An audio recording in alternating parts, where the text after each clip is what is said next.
Good morning ਬੇਟਾ। ਪਿੱਛੇ ਆਪਾਂ ਟੌਪਿਕ ਪੜ੍ਹਿਆ ਸੀ ਕਿ ਡੇਵਿਡ ਈਸਟਨ ਅਨੁਸਾਰ ਰਾਣੀ ਪ੍ਰਣਾਲੀ ਤੋਂ ਕੀ ਭਾਵ ਆ। ਅੱਜ ਆਪਾਂ ਪੜ੍ਹਾਂਗੇ ਕਿ ਡੇਵਿਡ ਈਸਟਨ ਜਿਹੜਾ ਹੈਗਾ ਵਾ ਉਹਦੇ ਮੇਨ ਸਟਰਕਚਰ ਕੀ ਸਮਝਦਾ, ਪੋਲੀਟੀਕਲ ਸਿਸਟਮ ਦੇ ਮੇਨ ਸਟਰਕਚਰ ਬਾਰੇ ਕੀ ਗੱਲ ਕਰਦਾ ਹੈ। ਡੇਵਿਡ ਈਸਟਨ ਅਨੁਸਾਰ ਕਿ ਜਿਹੜਾ ਰਾਣੀ ਪ੍ਰਣਾਲੀ ਉਹ 3 ਚੀਜ਼ਾਂ ਤੋਂ ਬਣੀ ਹੋਈ ਆ: ਰਾਣੀ ਸਮੁਦਾਇ, ਸ਼ਾਸਨ ਤੇ ਅਧਿਕਾਰੀ ਵਰਗ। ਰਾਣੀ ਸਮੁਦਾਇ ਵਿੱਚ ਕਹਿੰਦਾ ਹੈ ਕਿ ਉਹਨਾਂ ਲੋਕਾਂ ਦਾ ਸਮੂਹ ਹੁੰਦਾ ਹੈ ਜਿਹੜੇ ਆਪਣੇ ਕਠਿਨਾਈਆਂ ਤੇ ਸਮੱਸਿਆ ਬਾਰੇ ਜਾਗਰੂਕ ਹੁੰਦੇ ਆ ਤੇ ਉਹ ਜਿਹੜੇ ਹੈਗੇ ਆ ਰਾਜਨੀਤਿਕ ਪ੍ਰਣਾਲੀ ਨੂੰ ਬਹੁਤ ਜ਼ਿਆਦਾ ਪ੍ਰਭਾਵਿਤ ਕਰਦੇ ਆ। ਜਿਹੜੇ ਕਹਿੰਦੇ ਜੇਕਰ ਰਾਜਨੀਤਿਕ ਵਾਲੇ ਜਿਹੜੇ ਹੈਗੇ ਆ ਉਹ ਇਸ ਸਿਸਟਮ ਨੂੰ ਨਾ ਸਮਝਣ, ਇਸ ਸਮੂਹ ਦੀਆਂ ਗੱਲਾਂ ਨਾ ਮੰਨਣ ਤਾਂ ਉਹ ਸੰਕਟ ਵਿੱਚ ਆ ਸਕਦੇ ਹੈਗੇ ਆ। ਐਗਜ਼ਾਮਪਲ ਤੌਰ 'ਤੇ ਜਿਵੇਂ ਹੁਣ ਸਮੁਦਾਇ ਆ, ਕਿਸਾਨਾਂ ਦਾ ਸਮੁਦਾਇ ਚੱਲ ਰਿਹਾ ਹੈਗਾ, ਉਹਨਾਂ ਦੀ ਸਮੱਸਿਆਵਾਂ ਬਾਰੇ ਆ, ਅਤੇ ਜੇਕਰ ਉਹ ਸਮੱਸਿਆ ਬਾਰੇ ਨਹੀਂ ਉਹਨਾਂ ਨੇ ਧਿਆਨ ਦਿੱਤਾ, ਅਕਾਲੀ ਨੇ ਨਹੀਂ ਦਿੱਤਾ ਸੀ, BJP ਨੇ ਦਿੱਤਾ ਸੀ, ਅਤੇ BJP ਤਾਂ ਪੰਜਾਬ ਵਿੱਚੋਂ ਸਫਾਇਆ ਹੋ ਗਿਆ, ਠੀਕ ਆ। ਅਤੇ ਇਸ ਲਈ ਜਿਹੜਾ ਹੈਗਾ ਉਹਨਾਂ ਦਾ ਸਮਰਥਨ ਤਾਂ ਹੀ ਪ੍ਰਾਪਤ ਹੋ ਸਕਦਾ ਜੇਕਰ ਉਹ ਉਹਨਾਂ ਦੀਆਂ ਸਮੱਸਿਆ ਨੂੰ ਹੱਲ ਕਰਦੇ ਆ। ਕਿਹਨਾਂ ਦੇ? ਲੋਕਾਂ ਦੇ ਸਮੂਹ ਨੂੰ ਜਿਹੜੇ ਕਿ ਆਪਣੀਆਂ ਸਮੱਸਿਆ ਬਾਰੇ ਜਾਗਰੂਕ ਹਨ। ਇਹ ਹੋ ਗਿਆ ਰਾਜਨੀਤਿਕ ਸਮੁਦਾਇ। ਨੈਕਸਟ ਹੈਗਾ ਸ਼ਾਸਨ। ਸ਼ਾਸਨ ਹੁੰਦਾ ਸੰਵਿਧਾਨਕ ਵਿਵਸਥਾ। ਕਹਿੰਦਾ ਕਿ ਇਹਦੇ ਵਿੱਚ ਕੀ ਹੁੰਦੀ ਆ ਕਿ ਜਿਹੜੇ ਵੀ ਆਪਾਂ ਕੋਈ ਕਾਨੂੰਨ ਬਣਾਉਣੇ ਆ ਜਾਂ ਕੋਈ ਅੱਗੋਂ ਜਿਹੜੀ ਹੈਗੇ ਆ ਨਿਯਮ ਬਣਾਉਣੇ ਆ, ਉਹ ਸ਼ਾਸਨ ਦੇ ਉਸ ਵਿਵਸਥਾ ਦੇ ਅਕੋਰਡਿੰਗ ਹੀ ਹੋਣੇ ਚਾਹੀਦੇ ਹੈਗੇ ਆ। ਉਹਨਾਂ ਜਿਹੜੀ ਸਮੱਸਿਆਵਾਂ ਦਾ ਹੱਲ ਕਰਨਾ ਹੈਗਾ ਵਾ ਉਹ ਸੰਵਿਧਾਨ ਦੀ ਜਿਹੜੀ ਕੀ ਵਿਵਸਥਾ ਜਾਂ ਸੰਵਿਧਾਨਕ ਵਿਵਸਥਾ ਅਨੁਸਾਰ ਹੀ ਹੋਣੇ ਚਾਹੀਦੇ ਹੈਗੇ ਆ। ਕਹਿੰਦਾ ਇਸ ਲਈ ਸੰਵਿਧਾਨ, ਕਾਨੂੰਨ, ਪਰੰਪਰਾ ਆਦਿ ਨੂੰ ਸ਼ਾਮਲ ਕੀਤਾ ਜਾ ਸਕਦਾ ਹੈਗਾ ਅਤੇ ਲੋਕਾਂ ਦਾ ਰਾਣੀ ਪ੍ਰਣਾਲੀ ਵਿੱਚ ਵਿਸ਼ਵਾਸ ਬਣਿਆ ਰਹਿੰਦਾ ਹੈ। ਜੇਕਰ ਉਹ ਸੰਵਿਧਾਨਕ ਵਿਵਸਥਾ ਅਨੁਸਾਰ ਉਹਨਾਂ ਸਮੱਸਿਆਵਾਂ ਨੂੰ ਹੱਲ ਕਰ ਦਿੰਦੇ ਹੈਗੇ ਆ ਤਾਂ ਉਹਨਾਂ ਦਾ ਵਿਸ਼ਵਾਸ ਬਣਿਆ ਰਹਿੰਦਾ ਕਿਹਨਾਂ ਦਾ? ਰਾਜਨੀਤਿਕ ਸਮੁਦਾਇ ਦਾ। ਨੈਕਸਟ ਹੈਗਾ ਅਧਿਕਾਰੀ ਵਰਗ। ਅਧਿਕਾਰੀ ਵਿਅਕਤੀ ਜਿਹੜੇ ਕਹਿੰਦੇ ਆ ਉਹ ਵਿਅਕਤੀਆਂ ਹੁੰਦੇ ਆ ਜਿਨ੍ਹਾਂ ਕੋਲ ਕਾਨੂੰਨੀ ਤੌਰ 'ਤੇ ਰਾਜ ਪ੍ਰਬੰਧ ਚਲਾਉਣ ਦੀ ਸ਼ਕਤੀ ਹੁੰਦੀ ਆ। ਜਿਵੇਂ ਹੁਣ ਕਿੰਨਾ ਕੋਲ ਸ਼ਕਤੀ ਪੰਜਾਬ ਵਿੱਚ ਕਾਂਗਰਸੀ ਪਾਰਟੀ ਕੋਲੋਂ ਅਤੇ ਸੈਂਟਰ ਵਿੱਚ ਜਿਹੜੀ ਹੈਗੀ ਆ BJP ਕੋਲੋਂ, ਠੀਕ ਆ। ਉਹਨਾਂ ਨੂੰ ਆਪਾਂ ਅਧਿਕਾਰੀ ਵਰਗ ਕਹਿ ਦਿੰਦੇ ਹੈਗੇ ਆ। ਇੱਕ ਤਾਂ ਇਹ ਰਾਜਨੀਤਿਕ ਤੌਰ 'ਤੇ ਆ ਕਿ ਦੂਜਾ ਜਿਹੜਾ ਸ਼ਾਸਨ ਨੌਕਰਸ਼ਾਹੀ ਹੁੰਦਾ ਹੈ। ਇਹ ਵਰਗ ਰਾਜਨੀਤਿਕ ਸਮੁਦਾਇ ਦੀਆਂ ਜਿਹੜੀਆਂ ਮੰਗਾਂ ਦੀ ਪੂਰਤੀ ਕਰਨ ਲਈ ਫੈਸਲੇ ਵਗੈਰਾ ਕਰਦੇ ਹੈਗੇ ਆ। ਅਤੇ ਕਈ ਵਾਰ ਮਤਲਬ ਵੀ ਜ਼ਰੂਰੀ ਹੁੰਦੇ ਆ ਕਿ ਇਹ ਇੱਕ ਮੰਗ ਦੀ ਜਦੋਂ ਪੂਰਤੀ ਹੋ ਜਾਂਦੀ ਤਾਂ ਹੋਰ ਨਵੀਆਂ ਮੰਗਾਂ ਜਿਹੜੀਆਂ ਸਥਾਪਿਤ ਹੋ ਜਾਂਦੀਆਂ ਹੈਗੀਆਂ। ਅਤੇ ਅਧਿਕਾਰੀ ਵਰਗ ਸੋਚਦੇ ਆ ਕਿ ਵੱਧ ਤੋਂ ਵੱਧ ਉਹਨਾਂ ਦੀ ਮੰਗਾਂ ਦੀ ਸੰਤੁਸ਼ਟੀ ਕੀਤੀ ਜਾਵੇ। ਜਿਹੜਾ ਅਤੇ ਅਧਿਕਾਰੀ ਵਰਗ ਜਿਹੜਾ ਹੈਗਾ ਲੋਕਾਂ ਦੀ ਜਿਹੜੀਆਂ ਲੋਕ ਸਮੁਦਾਇ ਉਹਨਾਂ ਦੀ ਮੰਗਾਂ ਦੀ ਸੰਤੁਸ਼ਟ ਕਰਨ ਵਿੱਚ ਕਾਮਯਾਬ ਰਹਿੰਦਾ, ਉਹਨਾਂ ਦੀ ਨੈਕਸਟ ਟਾਈਮ ਵੀ ਸਰਕਾਰ ਬਣ ਜਾਂਦੀ ਹੈਗੀ ਆ। ਇਹ ਆ ਗਿਆ ਸੀ ਰਾਣੀ ਪ੍ਰਣਾਲੀ ਦੇ ਜਿਹੜੇ ਹੈਗੇ ਢਾਂਚੇ: ਰਾਣੀ ਸਮੁਦਾਇ, ਸ਼ਾਸਨ ਅਤੇ ਅਧਿਕਾਰੀ ਵਰਗ। ਨੈਕਸਟ ਹੈਗਾ ਰਾਜਨੀਤਿਕ ਵਾਤਾਵਰਨ। ਡੇਵਿਡ ਈਸਟਨ ਕਹਿੰਦਾ ਹੈਗਾ ਵਾ ਜਿਹੜੀ ਰਾਜਨੀਤਿਕ ਪ੍ਰਣਾਲੀ ਆ ਉਹ ਦੋ ਵਾਤਾਵਰਨ ਵਿੱਚ ਕੰਮ ਕਰਦੀ ਹੈਗੀ ਆ। ਇੱਕ ਸਮਾਜ ਦਾ ਅੰਦਰਲਾ ਵਾਤਾਵਰਨ, ਇੱਕ ਸਮਾਜ ਦਾ ਬਾਹਰਲਾ ਵਾਤਾਵਰਨ। ਸਮਾਜ ਦਾ ਅੰਦਰਲਾ ਵਾਤਾਵਰਨ ਭਾਵ ਕਿ ਲੋਕਾਂ ਦਾ ਸੁਭਾਅ ਕਿਹੋ ਜਿਹਾ ਹੈ, ਉਹ ਰਾਣੀ ਪ੍ਰਣਾਲੀ ਵਿੱਚ ਕਿੰਨਾ ਕੁ ਇੰਟਰਸਟ ਸ਼ੋ ਕਰਦੇ ਹੈਗੇ ਆ, ਉਹਨੂੰ ਕਿੰਨਾ ਕੁ ਪ੍ਰਭਾਵਿਤ ਕਰਦੇ ਆ। ਜਿਵੇਂ ਇਹ ਕਿਹੜੇ ਤੱਥ ਹੋ ਸਕਦੇ ਆ: ਜਾਤੀ ਸਮੂਹ ਹੋ ਸਕਦੇ, ਧਾਰਮਿਕ ਸਮੂਹ ਹੋ ਸਕਦੇ, ਹਿੱਤ ਸਮੂਹ ਹੋ ਸਕਦੇ, ਦਬਾਅ ਹੋ ਸਕਦੇ, ਰਾਜਨੀਤਿਕ ਪਾਰਟੀਆਂ ਹੋ ਸਕਦੀਆਂ। ਇਹ ਸਾਰੀਆਂ ਕੀ ਰਾਜਨੀਤਿਕ ਪ੍ਰਣਾਲੀ ਦਾ ਅੰਦਰਲਾ ਵਾਤਾਵਰਨ ਕਿਹਾ ਜਾਂਦਾ ਹੈਗਾ। ਅਤੇ ਸਮਾਜ ਦਾ ਬਾਹਰਲਾ ਵਾਤਾਵਰਨ ਆ ਜਾਂਦਾ ਅੰਤਰਰਾਸ਼ਟਰੀ ਸੰਗਠਨ, ਨਿਯਮ, ਸੰਧੀਆਂ, ਦੂਜੇ ਦੇਸ਼ਾਂ ਨਾਲ ਸੰਵਿਧਾਨਕ ਪ੍ਰਣਾਲੀਆਂ ਜਿਹੜੀਆਂ ਕਿ ਰਾਣੀ ਪ੍ਰਣਾਲੀ ਨੂੰ ਪ੍ਰਭਾਵਿਤ ਕਰਦੀਆਂ, ਉਹ ਬਾਹਰਲਾ ਵਾਤਾਵਰਨ। ਯਾਨੀ ਕਿ ਰਾਣੀ ਪ੍ਰਣਾਲੀ ਜਿਹੜੀ ਹੈ ਅੰਦਰਲੇ ਵਾਤਾਵਰਨ ਅਤੇ ਬਾਹਰਲੇ ਵਾਤਾਵਰਨ ਤੋਂ ਪ੍ਰਭਾਵਿਤ ਹੁੰਦੀ ਹੈ। ਨੈਕਸਟ ਆ ਗਿਆ ਡੇਵਿਡ ਈਸਟਨ ਦੇ ਨਿਵੇਸ਼ ਨਿਕਾਸ ਮਾਡਲ ਦਾ ਵਿਸ਼ਲੇਸ਼ਣ, ਐਨਾਲਾਈਸਿਸ ਕਰਨਾ ਕਿ ਨਿਵੇਸ਼ ਕੀ ਆ ਅਤੇ ਨਿਕਾਸ ਕੀ ਆ। ਡੇਵਿਡ ਈਸਟਨ ਕਹਿੰਦਾ ਹੈ ਕਿ ਜਿਹੜੀ ਰਾਣੀ ਪ੍ਰਣਾਲੀ ਆ ਉਹ ਨਿਵੇਸ਼ਾਂ ਨੂੰ ਨਿਕਾਸਾਂ ਵਿੱਚ ਬਦਲਣ ਦੀ ਪ੍ਰਕਿਰਿਆ ਵਾ। ਨਿਵੇਸ਼ ਤੋਂ ਕੀ ਮੰਨਦਾ ਵਾ? ਇੱਕ ਐਗਜ਼ਾਮਪਲ ਦਿੰਦਾ ਹੈਗਾ ਵਾ ਕਿ ਜਿਵੇਂ ਕੋਈ ਸ਼ੂਗਰ ਮਿੱਲ ਵਾ, ਸ਼ੂਗਰ ਮਿੱਲ ਨੂੰ ਚਲਾਉਣ ਵਾਸਤੇ ਜਿਹੜੇ ਹੈਗੇ ਆ ਗੰਨਾ, ਬਿਜਲੀ, ਤੇਲ, ਪਾਣੀ ਵਗੈਰਾ ਚਾਹੀਦਾ ਹੈਗਾ ਵਾ, ਅਤੇ ਉਹ ਸਾਰਾ ਕੀ ਆ, ਠੀਕ ਹੈ, ਕੱਚਾ ਮਾਲ ਆ ਉਹਦੇ ਲਈ। ਡੇਵਿਡ ਈਸਟਨ ਇਹਨਾਂ ਨੂੰ ਨਿਵੇਸ਼ ਕਹਿੰਦਾ ਹੈਗਾ। ਅਤੇ ਨਿਵੇਸ਼ ਕਹਿੰਦਾ ਦੋ ਤਰ੍ਹਾਂ ਦੇ ਹੁੰਦੇ ਆ: ਮੰਗਾਂ ਦੇ ਰੂਪ ਵਿੱਚ, ਸਮਰਥਨ ਰੂਪ ਵਿੱਚ। ਤੁਸੀਂ ਆਪਣੇ ਤੌਰ 'ਤੇ ਐਗਜ਼ਾਮਪਲ ਲੈ ਸਕਦੇ ਹੋਗੇ ਆ, ਜਿਵੇਂ ਕਿ ਜਿਹੜੇ ਹੈਗੇ ਆ ਕਾਲਜ ਲਈ ਜਿਹੜੀ ਸਟੂਡੈਂਟ ਚਾਹੀਦੀ ਆ, ਟੀਚਰ ਚਾਹੀਦੀ ਹੈ, ਬਿਲਡਿੰਗ ਚਾਹੀਦੀ ਹੈ, ਉਹ ਕੱਚਾ ਮਾਲ, ਠੀਕ ਹੈ। ਬਟ ਜਿਹੜੀ ਹੈਗੇ ਆ ਸਮਰਥਨ ਰੂਪ ਵਿੱਚ ਉਹਨਾਂ ਨੂੰ ਮਤਲਬ ਪੜ੍ਹਾ ਕੇ ਰਿਜ਼ਲਟ ਵਗੈਰਾ ਆਉਂਦਾ ਉਸ ਚੀਜ਼ ਵਗੈਰਾ ਦਾ ਯੂਨੀਵਰਸਿਟੀ ਵੱਲੋਂ, ਤਾਂ ਉਹ ਹੋ ਗਿਆ ਉਹਦਾ ਨਿਕਾਸ, ਠੀਕ ਹੈ। ਇਸੇ ਤਰ੍ਹਾਂ ਇਹਨੇ ਸ਼ੂਗਰ ਮਿਲ ਦੀ ਐਗਜ਼ਾਮਪਲ ਦਿੱਤੀ ਹੈਗੀ ਆ। ਜਿਹੜਾ ਉਹ ਕਹਿੰਦਾ ਕਿ ਜਿਹੜੀਆਂ ਮੰਗਾਂ ਵਾ ਜਿਹੜੀਆਂ ਹੈਗੇ ਨਿਵੇਸ਼ ਦੋ ਟਾਈਪ ਦੀ ਹੁੰਦੀ ਆ, ਇੱਕ ਮੰਗਾਂ ਦੇ ਰੂਪ ਵਿੱਚ, ਇੱਕ ਸਮਰਥਨ ਰੂਪ ਵਿੱਚ। ਮੰਗਾਂ ਦੇ ਰੂਪ ਵਿੱਚ ਵੀ ਅੱਗੋਂ 4 ਪੁਆਇੰਟਸ ਵਗੈਰਾ ਬਣ ਦਿੰਦਾ ਹੈ ਕਿ ਮੰਗਾਂ ਕਿਹੜੀਆਂ ਹੋ ਸਕਦੀਆਂ। ਫਸਟ ਮੰਗ ਉਹ ਕਹਿ ਦਿੰਦਾ ਹੈ ਕਿ ਵਸਤੂਆਂ ਅਤੇ ਸੇਵਾਵਾਂ ਦੀ ਬਣਦੀ ਮੰਗ, ਕਿਉਂਕਿ ਜਿਸ ਵੀ ਸਮਾਜ ਵਿੱਚ ਲੋਕ ਰਹਿੰਦੇ ਹੈਗੇ ਆ ਉਹ ਕਹਿਣਗੇ ਕਿ ਸਾਡਾ ਸਮਾਜ ਵਿੱਚ ਜਿਹੜੀਆਂ ਸਾਨੂੰ ਫੈਸਿਲਿਟੀਜ਼ ਆ, ਜਿਹੜੀਆਂ ਹੈਗੀਆਂ ਮਟੀਰੀਅਲਿਸਟਿਕ ਫੈਸਿਲਿਟੀਜ਼ ਆ, ਸਾਨੂੰ ਮਿਲਣੀਆਂ ਚਾਹੀਦੀਆਂ। ਜਿਵੇਂ ਕਿ ਉਚਿਤ ਮਜ਼ਦੂਰੀਆਂ ਵਗੈਰਾ ਹੋਣੀ ਚਾਹੀਦੀਆਂ ਵਾ, ਤਨਖਾਹ ਜਿਹੜੀ ਕਿ ਉਚਿਤ ਹੋਣੀ ਚਾਹੀਦੀ ਆ, ਘੰਟੇ ਨਿਸ਼ਚਿਤ ਕੀਤੀਆਂ ਜਾਣੀਆਂ ਚਾਹੀਦੀਆਂ, ਵਿਦਿਆ ਦੀ ਸਹੂਲਤਾਂ, ਡਾਕਟਰ ਦੀ ਸਹੂਲਤਾਂ, ਮਨੋਰੰਜਨ ਦੀ ਸਹੂਲਤਾਂ, ਇਹ ਸਾਰੀਆਂ ਸਾਨੂੰ ਸਹੂਲਤਾਂ ਦਿੱਤੀਆਂ ਜਾਣ, ਠੀਕ ਹੈ। ਇਹ ਹੋ ਗਿਆ ਉਹਦੀਆਂ ਮੰਗਾਂ, ਲੋਕਾਂ ਦੀਆਂ ਮੰਗਾਂ, ਆਮ ਜਿਹੜੀਆਂ ਮੰਗਾਂ ਹੁੰਦੀਆਂ।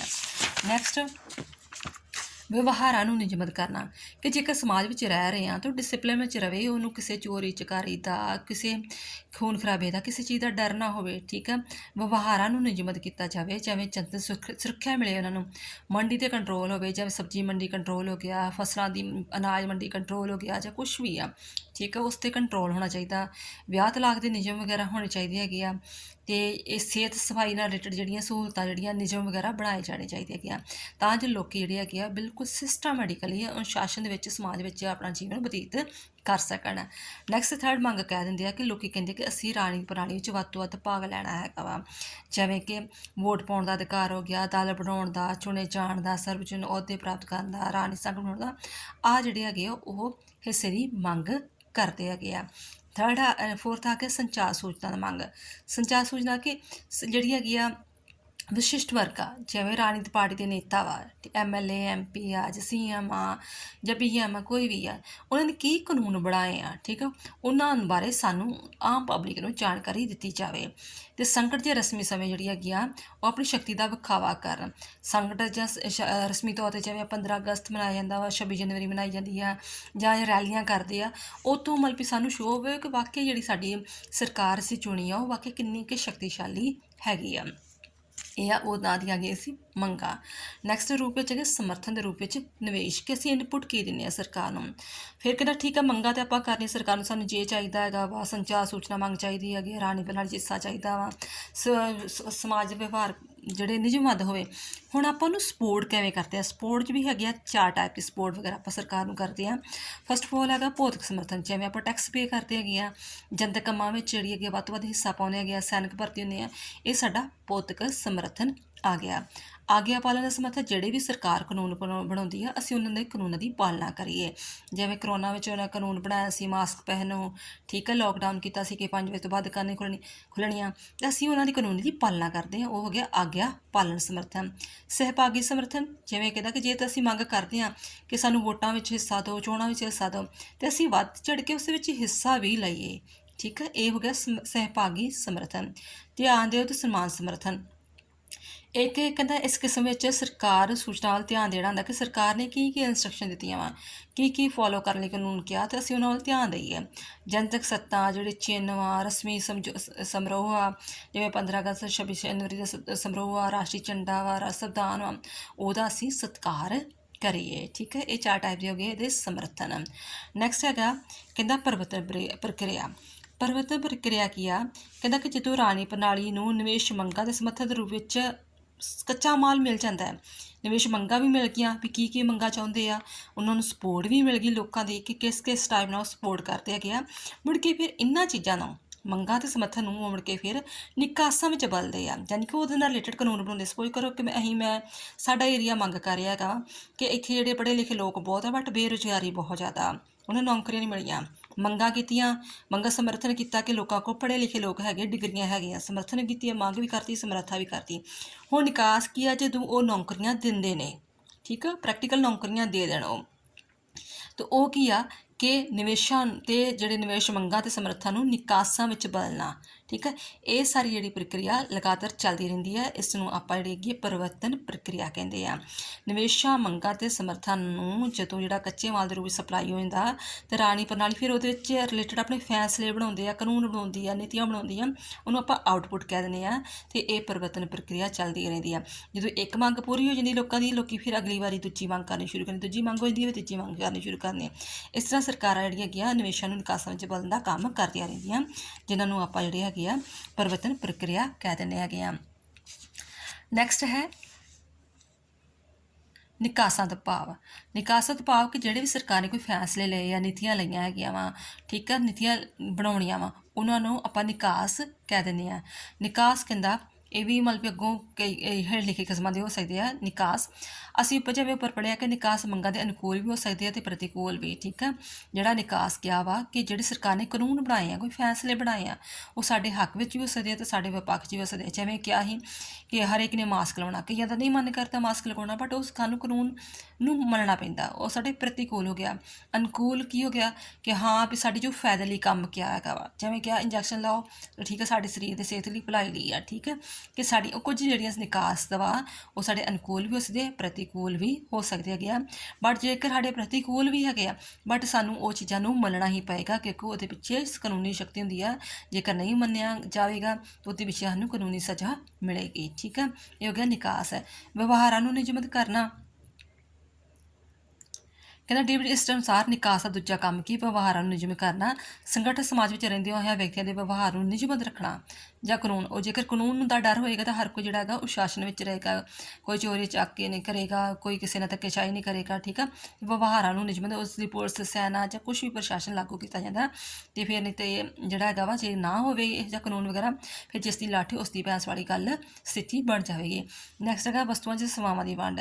ਹਰ ਆਨੀ ਪ੍ਰਣਾਲੀਆਂ ਵਿਅਕਤੀ ਨੂੰ ਵੱਧ ਤੋਂ ਵੱਧ ਸਹੂਲਤਾਂ ਦੇਣਾ ਚਾਹੁੰਦਾ ਵਾ, ਇਸ ਕਰਕੇ ਉਹ ਰੋਟੀ ਕੱਪੜੇ ਮਕਾਨ ਜਿਹੜੀ ਕਿ ਤਾਂ ਜੋ ਹਰ ਇੱਕ ਵਿਅਕਤੀ ਲੋੜਾਂ ਦੀ ਪੂਰਤੀ ਕਰ ਸਕੇ। ਅਤੇ ਅੱਜ ਉਹੀ ਰਾਣੀ ਪ੍ਰਣਾਲੀ ਚੰਗੀ ਮੰਨੀ ਜਾਂਦੀ ਜਿਹੜੀ ਵੱਧ ਤੋਂ ਵੱਧ ਲੋਕਾਂ ਨੂੰ ਸਹੂਲਤਾਂ ਦਿੰਦੀ ਹੈਗੀ, ਜਿਵੇਂ ਅੱਜ ਵੀ ਦਾਲ ਆਟਾ ਸਕੀਮ ਵਗੈਰਾ ਦੀ ਪੈਨਸ਼ਨ ਦੀ ਸਹੂਲਤਾਂ ਦਿੱਤੀਆਂ ਜਾਂਦੀਆਂ। ਸੰਕੇਤਕ ਨਿਕਾਸ ਜਿਹੜੇ ਹੈਗੇ ਆ, ਸੰਕੇਤਕ ਹੁੰਦੇ ਚਿੰਨ੍ਹ ਵਗੈਰਾ। ਕਹਿੰਦਾ ਕਿ ਹਰ ਰਾਣੀ ਪ੍ਰਣਾਲੀ ਆਧਾਰ ਕੋਈ ਵਿਸ਼ੇਸ਼ ਵਿਚਾਰਧਾਰਾ ਹੁੰਦੀ ਆ ਜਾਂ ਵਿਸ਼ੇਸ਼ ਕਦਰਾਂ ਕੀਮਤਾਂ ਨਾਲ ਰਿਲੇਟਡ ਵਗੈਰਾ ਹੁੰਦੀ ਹੈ। ਜਿਵੇਂ ਅਕਾਲੀ ਦਲ ਉਹ ਕਿਸਾਨਾਂ ਦਾ ਦਲ ਮੰਨਿਆ ਜਾਂਦਾ ਹੈਗਾ, BJP ਵਪਾਰੀਆਂ ਦਾ ਮੰਨਿਆ ਜਾਂਦਾ, ਕਾਂਗਰਸ ਜਿਹੜੇ ਹੈਗੇ ਆ ਮਜ਼ਦੂਰਾਂ ਦਾ, ਅਤੇ ਆਮ ਗਰੀਬ ਲੋਕਾਂ ਦੀ ਪਾਰਟੀ ਮੰਨੀ ਜਾਂਦੀ ਆ। ਕੁਝ ਵਿਸ਼ੇਸ਼ ਵਿਚਾਰਧਾਰਾ ਹੁੰਦੀਆਂ ਜਾਂ ਕਦਰਾਂ ਕੀਮਤਾਂ ਹੁੰਦੀਆਂ ਜਿਨ੍ਹਾਂ ਦੇ ਨਾਲ ਉਹ ਜਿਹੜੀ ਹੈਗੀ ਆ ਆਪਣਾ ਪ੍ਰਦਰਸ਼ਨ ਕਰਦੀ ਆ, ਸਮਾਰੋਹ ਰਾਹੀਂ, ਨੀਤੀਆਂ ਰਾਹੀਂ, ਉਦੇਸ਼ਾਂ ਰਾਹੀਂ, ਰੈਲੀਆਂ ਰਾਹੀਂ ਆਪਣੇ ਜਿਹੜੇ ਹੈਗੇ ਆ ਲੋਕਾਂ ਸਾਹਮਣੇ ਪ੍ਰਦਰਸ਼ਨ ਕਰਦੀ ਆ।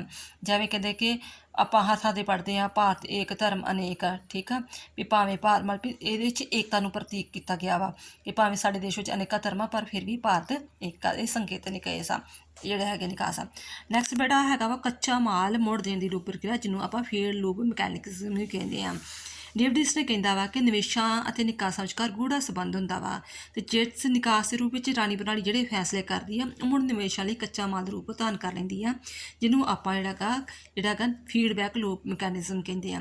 ਇਸ ਤੋਂ ਭਾਵ ਕਿ ਸਪੋਜ਼ ਕਰੋ ਕਿ ਮੈਂ ਤੁਹਾਨੂੰ ਪਹਿਲਾਂ ਵੀ ਕਿਹਾ ਸੀ ਜਿਵੇਂ ਕਿ ਨਿਵੇਸ਼ਾਂ ਨੂੰ ਮਤਲਬ ਵੀ ਨਿਵੇਸ਼ਾਂ ਦੇ ਰੂਪ ਵਿੱਚ ਮੰਗਾਂ ਅਤੇ ਸਮਰਥਨ ਦੇ ਰੂਪ ਵਿੱਚ ਲੋਕਾਂ ਨੇ ਮੰਗਿਆ ਸੀ ਕਿ ਸਾਨੂੰ ਨੌਕਰੀਆਂ ਚਾਹੀਦੀਆਂ ਹੈਗੀਆਂ।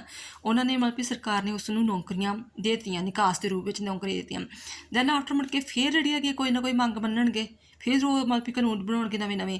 ਠੀਕ ਆ, ਇਸ ਤਰ੍ਹਾਂ ਜਿਹੜੀ ਪ੍ਰਕਿਰਿਆ ਲਗਾਤਾਰ ਚੱਲਦੀ ਰਹਿੰਦੀ ਹੈਗੀ ਆ, ਇਹਨੂੰ ਆਪਾਂ ਫੀਡਬੈਕ ਲੂਪ ਮਕੈਨਿਜ਼ਮ ਕਹਿੰਦੇ ਆ ਕਿ ਨਿਵੇਸ਼ਾਂ ਨੂੰ ਨਿਕਾਸ ਵਿੱਚ ਬਦਲਣਾ ਜਿਹੜਾ ਹੈਗਾ ਨਿਵੇਸ਼ ਉਹਨੂੰ ਫੀਡਬੈਕ ਲੂਪ ਮਕੈਨਿਜ਼ਮ ਕਹਿੰਦੇ ਆ।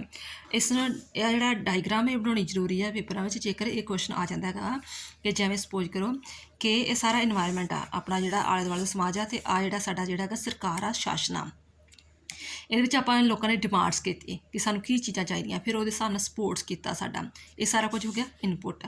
ਦੈਨ ਆਫਟਰ ਸਰਕਾਰ ਨੇ ਡਿਸੀਜਨ ਲਿਆ, ਠੀਕ ਆ ਤੁਹਾਡੇ ਲਈ ਜਿੱਦਾਂ ਕਿਸਾਨ ਦੇ ਧਰਨੇ ਆ ਜਾਂ ਕੁਛ ਵੀ ਕਾਨੂੰਨ ਬਣਾ ਦਿੰਦੇ ਆ, ਠੀਕ ਆ ਰੱਦ ਕਰ ਦਿੰਦੇ ਆ, ਡਿਸੀਜਨ ਲੈ ਕੇ ਮੁੜ ਕੇ ਫਿਰ ਉਹ ਲੋਕਾਂ ਕੋਲ ਹੀ ਵਾਪਸ ਜਾਣਾ ਨਾ, ਜਿਹੜੇ ਡਿਸੀਜਨ ਲਏ ਕਾਨੂੰਨ ਬਣਾਏ ਉਹ ਲੋਕਾਂ ਕੋਲ ਵਾਪਸ ਜਾਣੇ ਹੈਗੇ ਆ। ਅਤੇ ਇਸ ਹਿਸਾਬ ਦੇ ਨਾਲ ਜਿਹੜੇ ਹੈਗੇ ਆ ਉਹ ਜਿਹੜੀ ਹੈਗੀ ਲੋਕਾਂ ਕੋਲ ਚੱਲ ਕੇ ਅਤੇ ਫਿਰ ਇਹ ਜਿਹੜੇ ਬਣ ਜਾਂਦੀ ਹੈ, ਯਾਨੀ ਕਿ ਇਹ ਚੀਜ਼ ਸਰਕਲ ਇਸ ਤਰ੍ਹਾਂ ਚੱਲਦਾ ਰਹਿੰਦਾ ਹੈ। ਇਹਨੂੰ ਕਿ ਫੀਡਬੈਕ, ਯਾਨੀ ਕਿ ਆਹ ਚੀਜ਼ ਇੱਥੋਂ ਚੀਜ਼ ਲਈ ਦੁਬਾਰਾ ਇਹਦੇ ਕੋਲ ਆਈ ਅਤੇ ਇਹਨੇ ਫਿਰ ਫੀਡਬੈਕ ਇਹਨੂੰ ਵਾਪਸ ਦਿੱਤਾ। ਇਸ ਤਰ੍ਹਾਂ ਫੀਡਬੈਕ ਲੂਪ ਮਕੈਨਿਜ਼ਮ ਇਹਦੀ ਧਾਰਨਾ ਹੈਗੀ ਆ ਡੇਵਿਡ ਈਸਟਨ ਦੀ। ਡੇਵਿਡ ਈਸਟਨ ਦਾ ਮਤ ਹੈ ਕਿ ਜਦੋਂ ਬਹੁਤ ਸਾਰੀਆਂ ਮੰਗਾਂ ਹੋਣ ਤਾਂ ਰਾਣੀ ਪ੍ਰਣਾਲੀ 'ਤੇ ਦਬਾਅ ਵੱਧ ਜਾਂਦਾ ਵਾ ਅਤੇ ਤਣਾਅ ਦੀ ਸਥਿਤੀ ਪੈਦਾ ਹੋ ਜਾਂਦੀ ਹੈ। ਇਸ ਦਬਾਅ ਨੂੰ ਘੱਟ ਕਰਨ ਲਈ ਕਈ ਤਰ੍ਹਾਂ ਦੇ ਤਰੀਕੇ ਅਪਣਾ ਸਕਦਾ ਹੈਗਾ, ਜਿਵੇਂ ਕਿ ਜਿਹੜੇ ਸੱਤਾਧਾਰੀ ਦਲ ਆ, ਸਪੋਜ਼ ਕਰੋ ਜਿਹੜੇ ਕਾਂਗਰਸ ਆ ਪੰਜਾਬ ਵਿੱਚ, ਉਹ ਕਹਿੰਦਾ ਇਸ ਦੇ ਸਮਰਥਕ ਅੱਗੇ ਆ ਜਾਣਗੇ ਅਤੇ ਜ਼ੋਰ ਸ਼ੋਰ ਨਾਲ ਸਰਕਾਰ ਦਾ ਸਮਰਥਨ ਕਰਨਗੇ, ਨਹੀਂ ਸਰਕਾਰ ਵਧੀਆ। ਜਿਵੇਂ ਸ਼ੁਰੂ ਤੋਂ ਥੋੜ੍ਹਾ ਜਿਹਾ ਰੌਲਾ ਪੈਣ ਲੱਗ ਪਿਆ ਸੀ ਕਿ ਕਾਂਗਰਸ ਡਾਵਾਂਡੋਲ ਹੋ ਗਈ ਆ, ਤਾਂ ਕੋਈ ਸਮਰਥਕ ਅੱਗੇ ਆ ਜਾਣਗੇ ਅਤੇ ਚਲੋ ਕਹਿਣਗੇ ਨਹੀਂ ਸਰਕਾਰ ਚੰਗੀ ਆ, ਅਤੇ ਲੋਕ ਵੀ ਕਹਿਣਗੇ ਚਲੋ ਸਰਕਾਰ ਚੰਗੀ ਆ। ਸੰਸਾਰ ਸਨਾਤਨ ਜਿਵੇਂ ਰੇਡੀਓ ਟੈਲੀਵਿਜ਼ਨ ਅਖਬਾਰਾਂ ਉਹਨਾਂ ਦਾ ਪ੍ਰਯੋਗ ਇਸ ਹਿਸਾਬ ਨਾਲ ਕਰਨਗੇ ਕਿ ਲਈ ਜਿਹੜੀ ਵਿਰੋਧੀਆਂ 'ਚ ਫੁੱਟ ਪੈ ਜੂਗੀ। ਠੀਕ ਹੈ, ਅਤੇ ਉਹਦਾ ਜਿਹੜਾ ਕਿਉਂਕਿ ਵਿਰੋਧੀਆਂ ਨੇ ਵਿਰੋਧ ਕਰਨਾ ਹੁੰਦਾ ਵਾ ਸਰਕਾਰ ਦਾ, ਅਤੇ ਉਹ ਸਰਕਾਰ ਦਾ ਦਬਾਅ ਘੱਟ ਜਾਏਗਾ। ਫਿਰ ਸਰਕਾਰ ਦੁਆਰਾ ਕੁਝ ਮੰਗਾਂ ਮੰਨ ਲਈਆਂ ਜਾਣਗੀਆਂ, ਜਿਵੇਂ ਮਤਲਬ ਵੀ ਜਿਵੇਂ ਕਿਹਾ ਸੀ ਕਿ ਪ੍ਰਾਈਵੇਟ ਬੱਸਾਂ ਜ਼ਿਆਦਾ ਚੱਲਦੀਆਂ ਪਈਆਂ, ਉੱਥੇ ਥੋੜ੍ਹੀ ਕੰਟਰੋਲ ਕਰ ਦਿੱਤਾ ਹੈਗਾ ਵਾ, ਕੁਝ ਘਪਲਿਆਂ 'ਤੇ ਕੰਟਰੋਲ ਕੀਤਾ ਵਾ, ਅਤੇ ਉਹ ਫਿਰ ਲੋਕਾਂ ਨੂੰ ਸ਼ਾਂਤ ਹੋ ਜਾਣਗੇ। ਫਿਰ ਰਾਣੀ ਪ੍ਰਣਾਲੀ ਦੇ ਸਮਰਥਕ ਜਿਹੜੇ ਅੱਗੇ ਪ੍ਰਤੱਖ ਰੂਪ ਵਿੱਚ ਉਹਨਾਂ ਨੂੰ ਉਤਸ਼ਾਹਿਤ ਕੀਤਾ ਜਾਏਗਾ, ਅਤੇ ਜਿਹੜੇ ਸੰਗਠਨ ਦਾ ਪ੍ਰਯੋਗ ਜਨਤਾ ਦੀ ਵਿਚਾਰਧਾਰਾ ਲਈ ਪ੍ਰਭਾਵਿਤ ਕੀਤਾ ਜਾਏਗਾ। ਆਦਿ ਇਹੋ ਜਿਹੀਆਂ ਚੀਜ਼ਾਂ ਵਾ ਜਿਹਦਾ ਕਰਕੇ ਜਿਹੜਾ ਹੈਗਾ ਵਾ ਕਿ ਜਿਹੜੀਆਂ ਮੰਗਾਂ ਨੂੰ ਜਿਹੜਾ ਗਾ ਥੋੜ੍ਹਾ ਜਿਹਾ ਦਬਾਇਆ ਜਾ ਸਕਦਾ ਹੈਗਾ ਵਾ। ਸਿੱਟਾ ਕੀ ਆ, ਕਹਿੰਦਾ ਡੇਵਿਡ ਈਸਟਨ ਦੇ ਨਿਵੇਸ਼ ਨਿਕਾਸ ਮਾਡਲ ਦਾ ਵਿਸ਼ਲੇਸ਼ਣ ਕਰਨ ਪਿੱਛੋਂ ਆਪਾਂ ਇਸ ਸਿੱਟੇ 'ਤੇ ਪੁੱਛਦੇ ਹਾਂ ਕਿ ਹਰ ਪ੍ਰਣਾਲੀ ਵਿੱਚ ਨਿਵੇਸ਼ਾਂ ਨੂੰ ਨਿਕਾਸਾਂ 'ਚ ਬਦਲਣ ਦਾ ਕੰਮ ਕਰਦੀ ਹੈ। ਕੋਈ ਵੀ ਪ੍ਰਣਾਲੀ ਹੋਵੇ, ਇੰਡੀਆ ਦੀ, ਇੰਗਲੈਂਡ ਦੀ, ਜਰਮਨੀ ਦੀ, ਕਿਸੇ ਵੀ ਦੇਸ਼ ਦੀ ਪ੍ਰਣਾਲੀ ਹੋਵੇ, ਸਰਕਾਰ ਹੋਵੇ, ਉਹ ਹਮੇਸ਼ਾ ਕਰਦੀ ਹੈ ਨਿਵੇਸ਼ਾਂ ਨੂੰ ਨਿਕਾਸ ਵਿੱਚ ਬਣਨ ਦਾ ਕੰਮ ਕਰਦੀ ਹੈ। ਅਤੇ ਇਸ ਉਦੇਸ਼ ਦੀ ਪੂਰਤੀ ਲਈ ਰਾਣੀ ਪ੍ਰਣਾਲੀ ਨੂੰ ਸਮਾਜ ਦਾ ਅੰਦਰਲੇ ਵਾਤਾਵਰਨ ਅਤੇ ਬਾਹਰਲੇ ਵਾਤਾਵਰਨ ਦਾ ਧਿਆਨ ਰੱਖਣਾ ਪੈਂਦਾ। ਇਸ ਵਿੱਚ ਕੋਈ ਸ਼ੱਕ ਨਹੀਂ ਹੈਗਾ ਕਿ ਹਰ ਪ੍ਰਣਾਲੀ ਵਿੱਚ ਸਮੇਂ ਦੇ ਸਥਿਤੀਆਂ ਅਨੁਸਾਰ ਅਨੁਕੂਲਣ ਦੀ ਸਮਰੱਥਾ ਹੁੰਦੀ ਆ, ਪਰੰਤੂ ਜਿਹੜੀ ਰਾਣੀ ਪ੍ਰਣਾਲੀ ਸਮੇਂ ਦੇ ਸਥਿਤੀਆਂ ਅਨੁਸਾਰ ਚੱਲਦੀ ਆ, ਉਹ ਪ੍ਰਣਾਲੀ ਜ਼ਿਆਦਾਤਰ ਟਿਕੀ ਰਹਿੰਦੀ ਹੈ। ਅਤੇ ਜਿਹੜੀ ਰਾਣੀ ਪ੍ਰਣਾਲੀ ਲੋਕਾਂ ਦੇ ਅਨੁਕੂਲ ਨਹੀਂ ਕੰਮ ਕਰਦੀ ਹੈਗੀ, ਉਹ ਪ੍ਰਣਾਲੀ ਜ਼ਿਆਦਾ ਚਿਰ ਟਿਕੀ ਨਹੀਂ ਰਹਿੰਦੀ। ਲੋਕੀ ਆਉਣ ਵਾਲੇ ਸਮੇਂ ਦੇ ਵਿੱਚ ਉਸ ਪ੍ਰਣਾਲੀ ਨੂੰ ਉਸ ਸਰਕਾਰ ਨੂੰ ਬਦਲ ਦਿੰਦੇ ਆ। ਆਈ ਥਿੰਕ ਤੁਹਾਨੂੰ ਇਹ ਕੁਐਸਚਨ ਜਿਹੜਾ ਹੈਗਾ ਚੰਗੀ ਤਰ੍ਹਾਂ ਸਮਝ ਆ ਗਿਆ ਹੋਏਗਾ। ਬੇਟਾ ਇਹ ਕੁਐਸਚਨ ਬਹੁਤ ਜ਼ਿਆਦਾ ਇੰਪੋਰਟੈਂਟ ਆ, ਇਹਨੂੰ 2-3 ਵਾਰੀ ਇਸ ਵੀਡੀਓ ਨੂੰ ਧਿਆਨ ਨਾਲ ਸੁਣਿਓ ਅਤੇ ਕੋਸ਼ਿਸ਼ ਕਰਿਓ ਨੋਟਸ ਵਗੈਰਾ ਵੀ ਬਣਾਉਣ ਦੀ। ਥੈਂਕਸ।